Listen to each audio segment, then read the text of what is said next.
আসসালামু আলাইকুম প্রিয় চাকরি প্রত্যাশী ভাই এবং বোনেরা, এই মুহূর্তে যে যেখান থেকে আমাকে দেখতে পাচ্ছেন সবাইকে আন্তরিক অভিনন্দন এবং শুভেচ্ছা জানিয়ে শুরু করছি আজকের ভিডিও। বরাবর একটা রিকোয়েস্ট থাকবে, যে যেখান থেকে এই মুহূর্তে আমাকে দেখতে পাচ্ছেন প্লিজ এই ভিডিওতে একটা লাইক করে দিবেন এবং অবশ্যই চ্যানেলের প্রথমবার হয়ে থাকলে চ্যানেলটি সাবস্ক্রাইব করে পাশে থাকার জন্য বিনীত অনুরোধ জানাচ্ছি। আজকে কোন বিষয় নিয়ে কথা অলরেডি ভিডিওর টাইটেল এবং থাম্বনেল দেখে বুঝে গেছেন এক্স্যাক্টলি। আজকে কথা বলবো বাংলাদেশ সেনাবাহিনীতে নতুন একটা সার্কুলার হয়েছে, সেটা হচ্ছে এমওডিসি। এমওডিসি অর্থাৎ মিনিস্ট্রি অফ ডিফেন্স কনস্টেবুলারি। এই যে এমওডিসি সৈনিক পদে, যেটা আবেদনের জন্য কিন্তু অলরেডি প্রসেসিং হয়ে গেছে। আপনারা জানেন যে এটা আবেদন অলরেডি শুরু হয়ে গেছে। আগামী ৩রা মে থেকে শুরু করে ২০২৬ সালের ৩১শে মে পর্যন্ত কিন্তু এইটার নিয়োগ বিজ্ঞপ্তির যে আবেদন প্রক্রিয়া সেটা চলমান থাকবে। এবং ইতিমধ্যে আপনারা জেনে গেছেন, আমি এটা বিষয় নিয়ে এর আগেও একটা ভিডিও দিয়েছিলাম। আপনাদের অনুরোধে এই ভিডিওটা পুনরায় বানাতে বাধ্য হচ্ছি, কারণ অনেক ভাই রিকোয়েস্ট করেছিলেন যে এই বিষয়ে একটা পূর্ণাঙ্গ ভিডিও দিতে। তো এই বিষয় নিয়ে আজকে একটা পূর্ণাঙ্গ ভাবে আলোচনা হবে। ভিডিওটা একটু লম্বা হলে প্লিজ শেষ পর্যন্ত দেখার জন্য অনুরোধ জানাচ্ছি। তো যারা যারা এমওডিসি তে আবেদন করতে চাচ্ছেন, এমওডিসি সম্পর্কে জানতে চান, এমওডিসি আসলে কি, তাদের জন্য আজকের ভিডিও। প্রথমে বলে রাখি, এমওডিসি হচ্ছে একটা সংস্থা যেটা কিন্তু সেনাবাহিনীর আন্ডারেই, অর্থাৎ সেনাবাহিনীর সৈনিকের যেরকম পোশাক আশাক আছে, সুযোগ সুবিধা আছে, ঠিক একই রকম এমওডিসি তে যারা চাকরি করবে তাদেরও কিন্তু সেনাবাহিনীর মতোই কিন্তু পোশাক আছে। সেই পোশাকটা কালারটা একটু অন্যরকম, বাট আর্মির পোশাকের মতোই অনেকটা। তো এটাও সেনাবাহিনীর আন্ডারেই।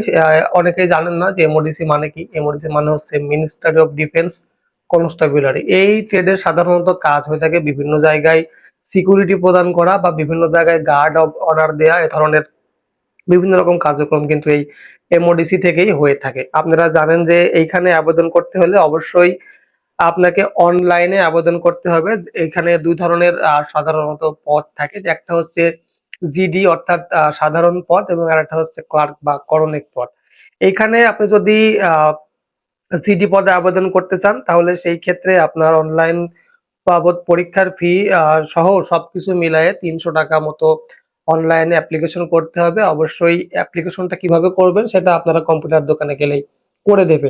এখন আপনাদের সব থেকে যে বিষয়টা নিয়ে আমি কথা বলার জন্য ভিডিওটা বানাচ্ছি, যে এমওডিসি তে চাকরি করতে গেলে আপনার কি কি ধরনের যোগ্যতা লাগবে।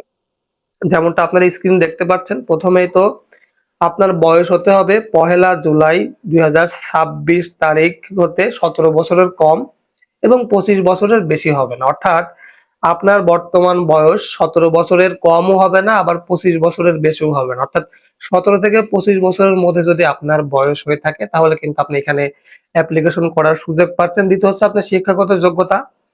সাধারণ ট্রেড বা জিডি ট্রেড যেটাকে আমরা বলি, জেনারেল ডিউটি যেটা, সেটা হচ্ছে এসএসসি পরীক্ষায় সর্বনিম্ন আপনাকে 2 পয়েন্ট পেয়ে পাস করতে হবে।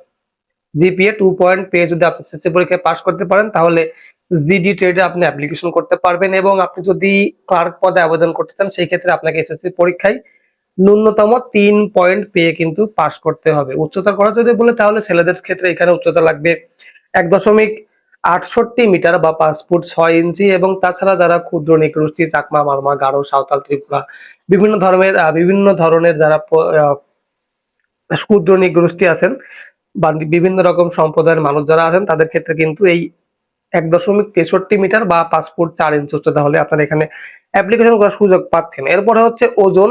ওজন হচ্ছে ৪৯.৯০ কেজি বা ১১০ পাউন্ডের নিচে যদি আপনি হন তাহলে কিন্তু এখানে আপনি কোনোভাবেই চাকরির জন্য যোগ্যতা অর্জন করতে পারবেন। অর্থাৎ আপনাকে সর্বনিম্ন ওজন হতে হবে ৪৯.৯০ কেজি। এরপর হচ্ছে বুকের মাপ। বুকের মাপ স্বাভাবিক অবস্থায় ৭৬ মিটার বা ৩০ ইঞ্চি, এবং যখন আপনি বুক প্রসারিত করবেন তখন অবশ্যই আপনার বুকের মাপ হতে হবে ৩২ ইঞ্চি বা ০.৮১ মিটার। এরপরে হচ্ছে চোখের মাপ। চোখের মাপ অবশ্যই 6/6 থাকতে হবে। যেহেতু ডিফেন্সের চাকরি, তো 6/6 দৃষ্টি সম্পন্ন না হলে কিন্তু আপনি কোনোভাবেই চাকরি করতে পারবেন না। এবং অবশ্যই চোখের দৃষ্টি স্বাভাবিক হতে হবে। অনেকের একটু চোখ টেরা আছে বা লক্ষ্মী টেরা আছেন অনেকেই, বা অনেকের একটা চোখ ছোট বড়, এরকম যদি হয়ে থাকেন তাহলে কিন্তু আপনারা এখানে চাকরি করতে পারবেন না। বাই দা ওয়ে, এই স্ক্রিনে দেওয়া হোয়াটসঅ্যাপ দিয়ে নাম্বারটা দেখতে পাচ্ছেন, এইখানে কিন্তু আমি এমওডিসির একটা আপডেট সাজেশন, অরিজিনাল অথেন্টিক মাত্র ১০৪ পেজের একটা সাজেশন আপনাদেরকে প্রোভাইড করছি। যদি কেউ নিতে চান বা যারা এখনো পর্যন্ত এমওডিসি তে চাকরি করবেন ভাবছেন, একটা প্রস্তুতিমূলক সাজেশন নিতে চান, তাহলে অবশ্যই স্ক্রিনে দেওয়া নাম্বারে হোয়াটসঅ্যাপে যোগাযোগ করবেন। এবং যারা ইতিমধ্যে আবেদন করে ফেলেছেন, প্রিপারেশনের জন্য একটা বিশ্বাসযোগ্য সাজেশন খুঁজছেন, তাহলে অবশ্যই স্ক্রিনে দেওয়া নাম্বারে হোয়াটসঅ্যাপে যোগাযোগ করতে পারেন। 104 পেজের একটা অরিজিনাল অথেন্টিক সাজেশন আমি আপনাদেরকে দিব ইনশাল্লাহ। তো এরপরে হচ্ছে স্বাস্থ্য পরীক্ষা। স্বাস্থ্য পরীক্ষা অবশ্যই আপনাকে উত্তীর্ণ হতে হবে। স্বাস্থ্য পরীক্ষায় কি কি হয় তারা যে একবার মাঠে গিয়েছেন তারা জানেন। তার পরবর্তীতেও আমি আর একটা ভিডিওতে, এই ভিডিওতে বলতে গেলে ভিডিও অনেক লম্বা হয়ে যাবে, পরবর্তী ভিডিওতে অবশ্যই বলার চেষ্টা করবে। এবং অবশ্যই আপনার শরীরে যেন কোনো রকম hepatitis B, jaundice, HBS positive, AIDS এর মতো মারাত্মক কোনো রোগ বালাই যেন না থাকে, রক্তে যেন ওরকম ভাইরাস না থাকে, কোনো রকম কোনো সমস্যা যদি ত্রুটি বিচ্যুতি যদি আপনার শরীরের মধ্যে থাকে, তাহলে আমি রিকোয়েস্ট করবো ভাই 300 টাকা খরচ করে অ্যাপ্লিকেশন করে তারপরে গাড়ি ভাড়া দিয়ে দিন কামাই দিয়ে মাঠে যাওয়ার কোনো প্রয়োজন নেই। এরপর হচ্ছে বৈবাহিক অবস্থা। অবশ্যই আপনাকে কিন্তু বিবাহিত হলে হবে না, আপনাকে অবিবাহিত হতে হবে। অনেকেই বিবাহিত আছেন বা তালাকপ্রাপ্ত বা 2টা 3টা বিয়ে করেছেন, এরকম যদি তথ্য, ভুল তথ্য দিয়ে যদি পরবর্তীতে প্রমাণ হয়, তাহলে কিন্তু অবশ্যই এমওডিসি কর্তৃক থেকে আপনার বিরুদ্ধে যে কোনো ব্যবস্থা কিন্তু কর্তৃপক্ষ গ্রহণ করতে পারে। অবশ্যই আপনাকে সাঁতার জানতে হবে। সাঁতার ন্যূনতম এখানে লেখা আছে 35 মিটার, বাট আপনি যখন পরীক্ষা দিতে যাবেন, যখন প্র্যাকটিক্যাল হবে, অবশ্যই 50 মিটারের আশেপাশে আপনাকে সাঁতার দিতে হবে। তো যারা এখনো পর্যন্ত সাঁতার জানেন না, তাদের কাছে রিকোয়েস্ট করবো যে এই কয়দিনের মধ্যে সাঁতার শিখে যাবেন। আর জাতীয়তা অবশ্যই বাংলাদেশী নাগরিক হতে হবে। বাংলাদেশ ছাড়া কিন্তু আপনি অন্য কোনো দেশের নাগরিক হলে এখানে অ্যাপ্লিকেশন করার সুযোগ নেই। এরপরে ভর্তির সময় আপনারা কি কি ধরনের কাগজপত্র নিয়ে যাবেন বা কি কি ডকুমেন্টস নিয়ে যাবেন সেটা স্ক্রিনে দিয়ে দিলাম, আপনারা একটু দেখে নিন। আমি যদি বলতে যাই ভিডিওটা অনেক লম্বা হয়ে যাচ্ছে, আপনারা প্লিজ এখানে যদি সম্ভব হয় একটু পজ করে নিয়ে এই কি কি ডকুমেন্টস লাগবে সেটা দেখে নিন। এরপর হচ্ছে নির্বাচন পদ্ধতি। নির্বাচন আসলে কিভাবে করা হবে: স্বাস্থ্য পরীক্ষা, শারীরিক পরীক্ষা, দৌড়, পুশ আপ, সিট আপ, বিম এবং অংশগ্রহণ করতে হবে। অর্থাৎ আপনাকে যখন তারা নির্বাচিত করবে, মাঠে যখন আপনি যাবেন, তখন অবশ্যই আপনাকে দৌড় দিতে হবে, পুশ আপ করতে হবে, বিম করতে হবে এবং আরো অন্যান্য যে শারীরিক কসরত বা শারীরিক ব্যায়ামগুলো আছে সেগুলো অবশ্যই আপনাকে করতে হবে। লিখিত পরীক্ষা হবে বাংলা, ইংরেজি, গণিত, সাধারণ জ্ঞান এবং বুদ্ধিমত্তা বা যেটা সাধারণ জ্ঞান বললাম। এবং সাক্ষাৎকারের মাধ্যমে কিন্তু যোগ্যতা নির্বাচন করা হবে। সাক্ষাৎকার কি? সাক্ষাৎকার হচ্ছে ভাইবা। অর্থাৎ পরীক্ষার দিন আপনাকে শারীরিকভাবে ফিট হতে হবে, লিখিত পরীক্ষায় টিকতে হবে এবং মৌখিক পরীক্ষা বা ভাইবা পরীক্ষাটা যদি আপনি টিকেন, সেই ক্ষেত্রে কিন্তু আপনার চাকরিটা হবে। চাকরির পরে যদি আপনার প্রশিক্ষণের কথা বলি, প্রশিক্ষণ কিন্তু এখানে লেখা আছে এমওডিসি সেন্টার, যেটা হচ্ছে রাজেন্দ্রপুর সেনানিবাসে অবস্থিত।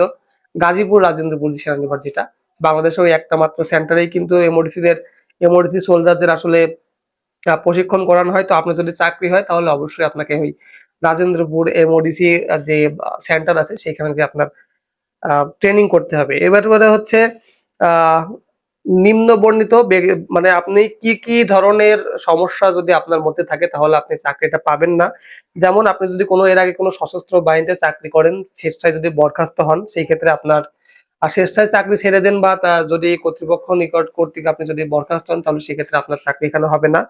আপনি যদি আপনার নামে যদি কোনো ফৌজদারি মামলা থাকে, তাহলে হবে না। সামরিক প্রশিক্ষণ হতে বরখাস্ত, অর্থাৎ আপনার এর আগে আর্মিতে চাকরি হয়েছে, আপনি চাকরিতে গিয়েছিলেন, ট্রেনিং এর অবস্থায় আপনি পালাইছেন, এই অবস্থায় যদি আপনি আবার অ্যাপ্লিকেশন করেন, সেক্ষেত্রে আপনার চাকরি হবে না।